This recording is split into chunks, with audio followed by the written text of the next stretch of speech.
What's up, guys? Welcome back to my channel. So I'm here today to talk about part 3 of the Real Housewives of Potomac Season 8 Reunion, or Season 8, Episode 21. So be sure to like, comment, subscribe, and let's jump right on into it. So you pick up with Gordon sharing that he's been diagnosed as bipolar. It happened about 2.5 years ago. So it sounds like shortly after Mia joined the show, Gordon was diagnosed, or maybe when they started airing the episodes and whatnot.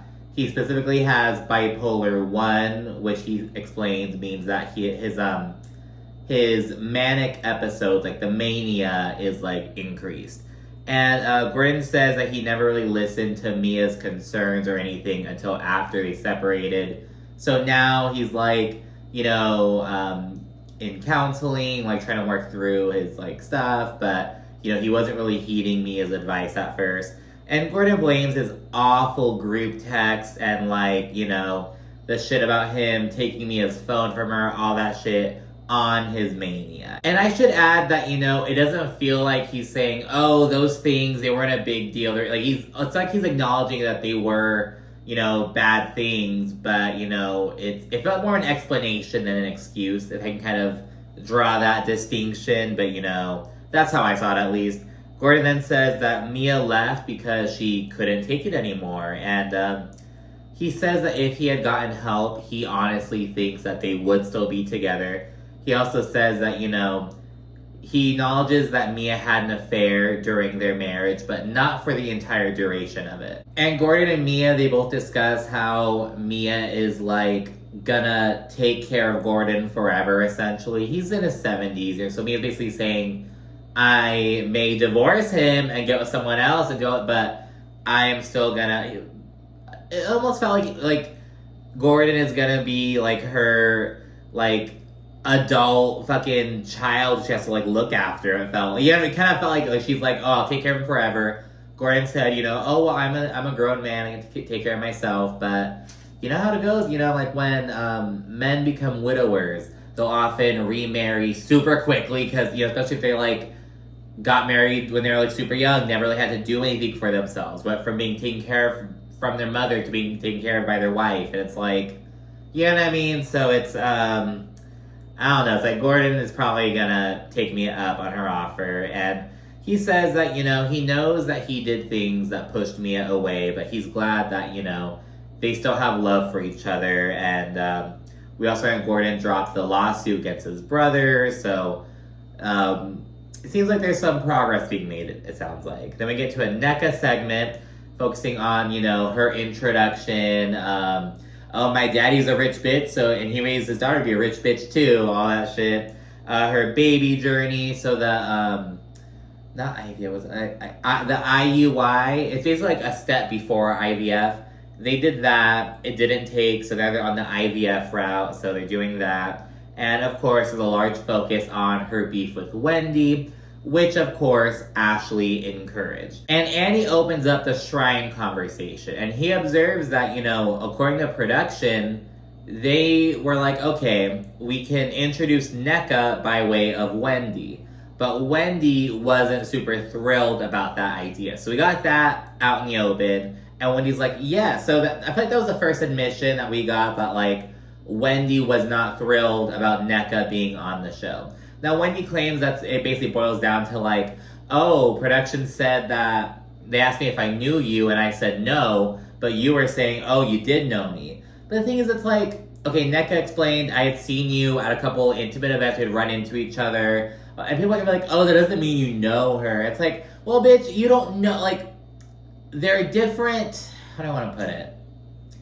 Okay, so I'm a reporter, so part of my job is going out, making connections with people, so I can, I have some contacts at the army base, at the hospital, at some of the education set, I have these contacts. Now, I don't know any of those fucking people, but it's oh, do you know this person? Yeah, I've met them, I have their email, I've chatted with them, I can't, you know what I mean? It's I don't know them, I don't know their fucking birthday, or where they fucking grew up, but it's yeah, I know them. I can reach out to them. I have their contact info. They know who I am. It's you know what I mean? It's oh, that doesn't mean you know them. In the fucking housewives world, it kind of fucking does. It's oh, I know of them. Yeah, I don't know her. We aren't like friends or anything, but yeah, like I know of her. And again, they have a connection because NECA's cousin-in-law was like really good friends with Wendy's sister. There's a picture of them all taken. So it's like, there's that. So she's not like a stranger, but I don't know. It sounds like Wendy was trying to distance herself. I do believe that Wendy wanted to be the only Nigerian on the show. I'm just gonna fucking say it. And I should also add that as they're going into the shrine shit, and actually right after Andy mentioned, oh, you weren't happy with NECA being brought on the show, she is breathing very hard. Like, Wendy is angry, like, to be honest. She's, like, mad to be talking about, like, just the way, like, you can just see, like, the quickness of her breathing, it felt like. I don't know. And when he says, I wasn't shading you, I just don't know her. I don't know. It felt phony, to be honest. Wendy then puts Ashley on the fucking spot and asks her to, like, explain what Osu means. And, Ashley's like, I never said that I knew what it meant. I just know it's culturally sensitive. And the thing is, you can look up, Osu and, like, Nigeria. You can go up on Wikipedia. You can tell it's like, okay, it's this age-old shit. It goes back to, like, these deities shun this group of people, and that group of people, their descendants are like the Osu. So it's like a caste system, and the Indian, the Hindu caste system, it's like the social differentiations. Not to compare it to that, but it's the only really other caste system I personally know about. You know what I mean? And what I think is interesting is that it seems like the issue is, you're saying that you're insinuating that I'm Osu, because they're like the shunned people, it seems like. And so it's like, so we have a bunch of Igbo people arguing about, I'm not low class. No, I'm not low class. Like, it's like, is that the kind of vibe it's going off of? Ike says that it's taboo. We don't talk about it. And it's like, well, yeah, because in this scenario, so, like, the Igbo people are the ones who are, like, of the higher status, and the Osu people are, like, they're almost like the untouchables of, like, the culture. So it's like, it's taboo, we don't talk about it. It's like, well, yeah, because you I don't know. It's just, like, they're basically just arguing over who's a part of, like, this group with lower this group that's seen as, like, inferior in that culture, essentially. So it's like, I don't even fucking know. Wendy says that, she and NECA can, like, agree to coexist and move forward, which means that, Wendy does not fuck with that bitch at all. Look at her and Mia. We thought that her and Mia moved on and shit, but Wendy's still holding on to that thorn in her side. It kind of seems like it's like, all right, I can do the same with NECA, but, like, I don't fuck with the bitch, essentially. NECA says that Wendy continually attacked her, and, she takes no accountability. And she also says that Wendy had all this smoke for her, but had no smoke for Ashley. And it's like, that's a fair fucking point. But anyways, at that point, Kiana joins the group, and she explains how, she's known Wendy for 5 years. She knows Giselle through Cal. He was, like, her mentor, because they're both cosmetologists back in the day. Well, Cal's still that. But, there's just kind of discussing, like, her ties with everyone. She's basically grown really close with, like, everyone except for Ashley and NECA, it seems like. Andy touches on how Wendy left Kiana for dead on her first group trip. And Candace says that Giselle checking on Kiana was strategic. And yeah, they get a Wendy segment touching on her multi-hyphenate and her talk show bullshit. After touching on some of her businesses and whatnot, Wendy says maybe her last semester teaching. And a viewer calls Wendy out for calling Mia slow. And they say, especially as someone who's A, an educator, and B, proclaims to be all about women's empowerment, blah, blah, blah. And the women's empowerment thing was brought up by Mia. It kind of fell flat earlier this season. But the educator point is kind of like, as their dimension to it. It's like, hey, you're an educator. There are no dumb questions. But it's like, you're calling people slow. So that was, like, a good point to bring up. Wendy basically says that Mia deserved it and says, Mia's the same girl who said that Baltimore and D.C. were, like, that Charlotte and Baltimore were, like, on different coasts or some shit. And it's like, okay, but yeah, she kind of moves on from that.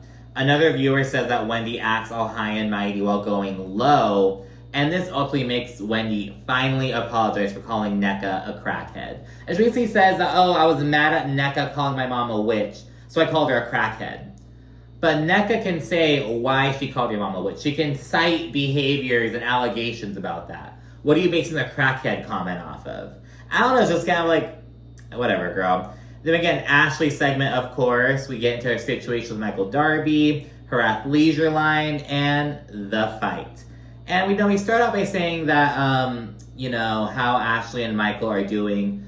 Ashley says that, things were very contentious. She was first divorcing Michael. So to kind of keep the peace, they were like, hey, let's just basically do this little arrangement. But we're like separated, but we're still like, just intertwined in a way. And things got better once they stopped filming, but now things are toxic again. Ashley says that, Michael has a narcissistic personality, and she actually filed a complaint to help get her divorce process going. And Ashley says she's seeking a sizable amount of money in the divorce, and she breaks down why she got comfortable with Michael. And she says that, when they met, Ashley was working. She had aspirations to be a news broadcaster. It's actually really interesting because Candace got her degree in broadcast journalism. So it's like just another layer of like similarity between Ashley and Candace. They both had that same aspiration. And Michael was like, well, I want to travel the world. And if you're working a full-time job, a 9 to 5, you can't travel the world with me. So why don't you just come on? And she was like, fuck it, say less. So that's why she, stopped growing professionally. And even with her being on the show, she hasn't really grown professionally, at all. Really at all. But anyways, Ashley then says that she still loves Michael and she massages his feet every night. And everyone's like, what? And Ashley tries to save face by saying, oh, massaged with a D. And it's like, no, but you said you still love Michael and massage his feet. That's present tense, bitch. You're tripping. And after some chatter about, the clothing line and the fashion show, Kiarna discusses the altercation. And both she and Candace say that Deborah clearly went with an agenda, and Mia backs this point up because she says that same night, Deborah went up to her and was like, oh, Mia, so I'm only a 4? I'm only a 4, huh? But rather than escalating the matter like Candace did, Mia was like, no, of course not. We're all black queens, or we're all 10s, blah, blah, blah. She squashed that shit. And Mia's like, if I had been like, yeah, I fucking said that shit, bitch, she would probably throw a drink in my face. But kind of saying, you have more to lose, why, you can't, encourage that shit, blah, blah, blah. Which is probably the best way of saying, you can't, egg this shit on damn near. Giselle then says that from the footage, which, TMZ wound up airing, everyone's responsible, aka Deborah, Candace, Wendy, and Kiarna. And there's hella pushback, why are you saying Wendy? Wendy didn't do anything. In the TMZ video, which I haven't seen in months, I saw it when it first came out, last year. I'm like, yeah, damn near, 11 fucking months ago, I feel. Almost a year ago. I saw it then, I haven't seen it since, and it's you can see Wendy, because Kiarna and Deborah are on the fucking floor. You can see Wendy just oh, what do I, just not, she's not gonna get up in that fucking, but she's like, what do I fucking do? You see her kind of huh? So, but yeah, she didn't do anything. After pushback, Giselle's like, alright, I'll take Wendy out of it. I take Wendy out of it. And it's oh my god. Candace then says that she told Deborah shit, calling her vermin, the hell, blah, blah, blah, blah, blah, blah, after Deborah got in her face and asked if there's anything she wanted to tell her. But that contradicts what Candace said earlier, because she was like, oh, yeah, I was saying stuff about her, but not to her face. She was saying, basically, I was saying stuff about her, but nothing to her until that point, which is okay. She then claims that, she doesn't know what she would have done with that champagne bottle she picked up. She's like, I don't know if I would have used it. I don't know what I would have done. And ladies then say that Candace's words exacerbated the matter. She made Deborah's anger worse. And Candace says that, her words played zero part in the fight. So, Deborah would have tried to whoop my ass either way. Which, maybe. And granted, Deborah, she backed down when Mia, quashed the matter. But Mia and Candace have two very different physiques. You know what I mean? Mia's tall and has some fucking muscle on her.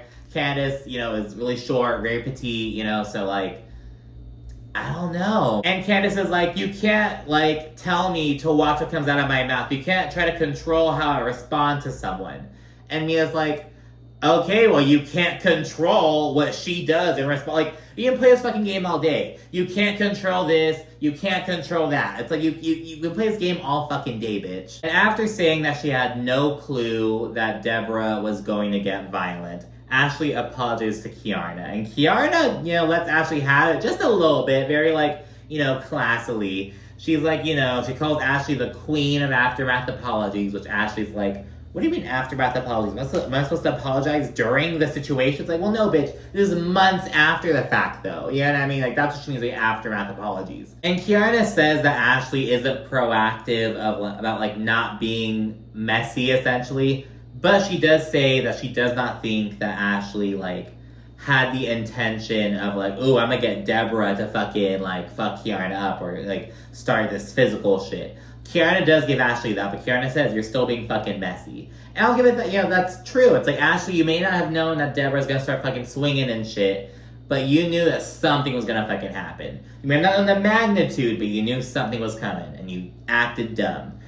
Before leaving, Kiarna thanks Karen for staying by her side, like after the fight, like, in the ambulance and all that shit, and, they both get pretty emotional. But Kiarna also says that after the fight, she didn't hear from Giselle. Now, she and Giselle have chatted since then, but, like, Giselle didn't text her after that fight. And Kiarna's like, that was really surprising. Of course, this gets Wendy and Candace giddy as hell. And Giselle's like, I left the event to go see my father who's having brain surgery. You were not in my mind.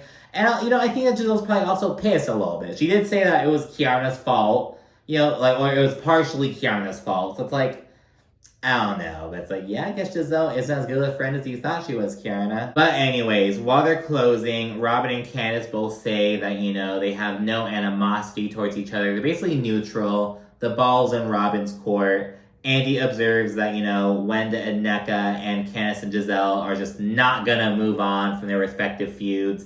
Andy then says, what Mia's doing with Gordon is so commendable. Everyone gives her props. And it's like, isn't she, like, should Mia have to, like, I guess that's the point. It's like, oh, you could just move on, do your own thing, but you're choosing to, like, still help take care of Gordon. It's like, I don't know, girl.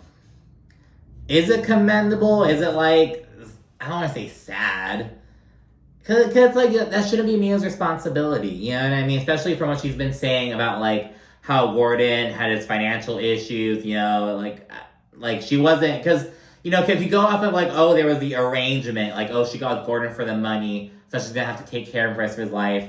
The money wasn't really there, so now, like, but, I don't know. I was kind of like, is it commendable? I mean, I guess. I was being a bitch, I was being nitpicky. The reunion then closes with pie, to pay tribute to the fucking, oh, the pie is in the freezer bullshit. Kind of fell flat a little bit.